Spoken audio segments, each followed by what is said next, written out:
پانی، واٹر، الماء، یہ اتنی بڑی نعمت ہے اور اس کے اندر اتنی بڑی قدرت ہے، اور اس کے اندر نبی علیہ الصلوۃ والسلام کے دین کی حقانیت ہے، بہت کچھ چھپا ہوا ہے اس میں۔ سب سے پہلے تو اللہ تعالیٰ یہ فرماتے ہیں وَجَعَلْنَا مِنَ الْمَاءِ كُلَّ شَيْءٍ حَيٍّ، ہم نے ہر چیز کو جو زندگی دی وہ پانی سے دی۔ یہ کون کہہ رہے ہیں؟ خالق کائنات، کہ وہ یہ پوری زمین جس پر ہم زندہ ہیں، اس میں 2/3 تو واٹر ہے، یعنی 2/3 حصہ پانی ہے، خشکی کم ہے، پانی زیادہ ہے۔ ہمارا انسان کا جسم، میرا اور آپ کا جسم، یہ بھی تقریباً 60-70% پانی ہے، باقی دوسرے اجزاء ہیں۔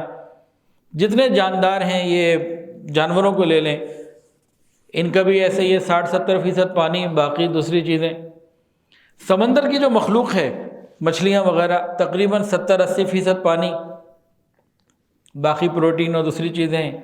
سبزیوں کو لے لیں، فروٹس کو لے لیں، جو گرینری اس طرح کی چیزیں، سبزہ، اس کے اندر تقریباً 80% پانی۔ اس کے علاوہ زمین جو کرہ ارض یہ ہمارا، جس پہ میں اور آپ رہ رہے ہیں، باقی جتنے اور بھی چیزیں ہیں، چاند ہے، سورج ہے، مریخ ہے، اور دوسرے جتنے بھی نظام شمسی کے اندر مدار میں آنے والے چیز، کہیں بھی زندگی ثابت آج تک نہیں کوئی کر سکا۔ مریخ پہ وہ یہ تلاش کر رہے ہیں کہ زندگی ہے کہ نہیں، تو انہوں نے پوائنٹ کیا نکالا؟ دیکھو وہاں پانی ہے کہ نہیں، اگر پانی ہے تو زندگی ہے، پانی نہیں تو زندگی بھی نہیں۔ یہ قرآن کی آیت ہے وَجَعَلْنَا مِنَ الْمَاءِ كُلَّ شَيْءٍ حَيٍّ، ہم نے ہر جاندار چیز کو پانی سے وجود دیا، پانی سے اس کا تعلق رکھا۔ پھر یہ پانی میرے اور آپ کے لیے کتنی اہمیت کا حامل ہے کہ اس کے بغیر زندگی نہیں۔ اب اللہ کی رحمت اس میں دیکھ لیجئے کہ اللہ تعالیٰ نے انسان کو زمین میں بسایا، اور زمین میں خشکی کم اور پانی زیادہ، جو ہر انسان کی، ہر جاندار کی، ہر وقت کی ضرورت، اور اس کو فی سبیل اللہ بغیر پیسوں کے اللہ نے عطا کیا۔ وہ تو ہم جو اس پہ پیسہ خرچ کرتے ہیں، اس میں دو باتیں ہیں، ایک تو نکالنے پہ، نیچے پانی فری ہے، تو بورنگ کرانے کا خرچہ تو آیا، پانی کا تو کوئی خرچہ نہیں۔ کیا خیال ہے، پانی کا کوئی بل آتا ہے نیچے سے؟ پانی تو اللہ نے فری دیا ہوا ہے اور بے بہا دیا ہوا ہے، جہاں سے مرضی نکال لو۔ تو یہ اللہ کی رحمت، پھر ہر ایک کو ہر وقت چاہیے۔ دوسرا ہم نے کیا کیا، پانی بیچنا شروع کر دیا۔ آج سے 150 سال پہلے پانی کسی کو پیسوں کے بدلے دینا یہ بے شرمی اور بے حیائی تھی، اور اس شخص کو بڑا بے مروت سمجھتے تھے جو پانی کے پیسے مانگے۔ آج تو ہم نے تجارت جو ہے نا، دین کو بھی نعوذ باللہ تجارت بنا لیا، صحت کو بھی، تعلیم کو بھی، ہر چیز کو تجارت بنا لیا۔ ہم تو مادیت پرستی کے ہر زاویے میں پی ایچ ڈی کر چکے ہیں۔ اچھا، تو اللہ تعالیٰ نے اس کو ہمارے لیے عام رکھا۔ پانی ہمیں زیادہ چاہیے تھا، اب آدم علیہ السلام سے لے کے قیامت تک ہر آدمی کا پانی اللہ نے سمندروں میں سما دیا، اس کی ضرورت کا پانی۔ اگر آدمی پیدا ہو، ساتھ ہی اس کی زندگی کے بھر کا پانی اس کو دے دیا جائے، وہ کدھر سنبھالے؟ پانی کو سمندروں میں رکھا۔ پانی میں اور آپ پیتے ہیں میٹھا، سمندر میں کھارا۔ اس کو کھارا کیوں بنایا؟ کہ خراب نہ ہو۔ پھر سمندر میں لاکھوں مخلوق روز مرتی ہے، اس سے بھی پانی وہ خراب نہیں ہوتا۔ اب پانی ہم نے پینا ہے، جاؤ بھائی سمندر میں پی لو۔ بھائی کیسے جائیں؟ دو مسئلے ہیں، پہلا مسئلہ کھارا ہے، دوسرا مسئلہ بھائی لاہور والا کیسے پہنچ جائے؟ ساحل والا تو پہنچ جائے گا، جو دور رہتے ہیں پہاڑوں میں، وہ سمندر کیسے پہنچے؟ ایک نیا مسئلہ۔ اگر یہ بھی ہماری حکومتوں کے کنٹرول میں آ جاتا نظام، تو ہمیں پانی کے بھی پیسے دینے پڑتے اس طریقے سے۔ یہ اللہ کا نظام ہے۔ اب کیا کیا، کھارے پانی کو بخارات کے ذریعے اٹھایا آسمان پہ اوپر پہنچایا، فضاؤں میں، بادلوں میں لگایا، اور درمیان میں کھارے کو کر دیا میٹھا۔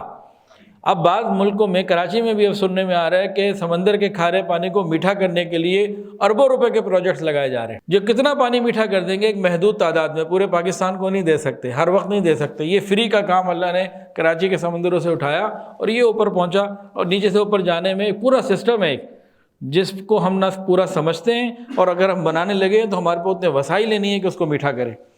اب یہ میٹھا پانی بادلوں میں جمع ہو گیا، اس کے بعد اللہ تعالیٰ نے کارگو سسٹم چلایا، ایئر کارگو۔ ہواؤں کو حکم دیا، جاؤ لاہور، جاؤ گلگت، جاؤ پشاور، جاؤ کوئٹہ، جاؤ کشمیر، جاؤ فلانی جگہ، جنگلات میں بھی، ویرانوں میں بھی، صحراؤں میں بھی، پہاڑوں میں بھی۔ اب یہ بغیر پیسوں کے پہنچ گیا، برس رہا ہے۔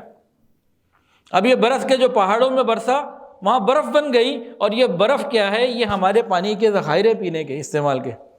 یہ جب گرمیوں میں پگھلے گی، نیچے آئے گی، تو ہم نہیں پینا، استعمال کرنا ہے۔ اور پھر یہ جب پانی برسا زمینوں میں، تو نیچے چلا گیا، ہر زمین پہ جہاں آپ ہیں، آپ کھودنا شروع کریں، بہرحال آپ پانی تک پہنچ جائیں گے۔ یہ اس کا نظام ہے۔ ہر انسان کی ضرورت اللہ نے پہنچا دی. ہمارا جو محنت ہے، خرچہ ہے، وہ تو زمین سے اوپر نکالنے میں، نیچے پانی تو بغیر پیسوں کے. اچھا، پانی پینا ہر آدمی کی ضرورت.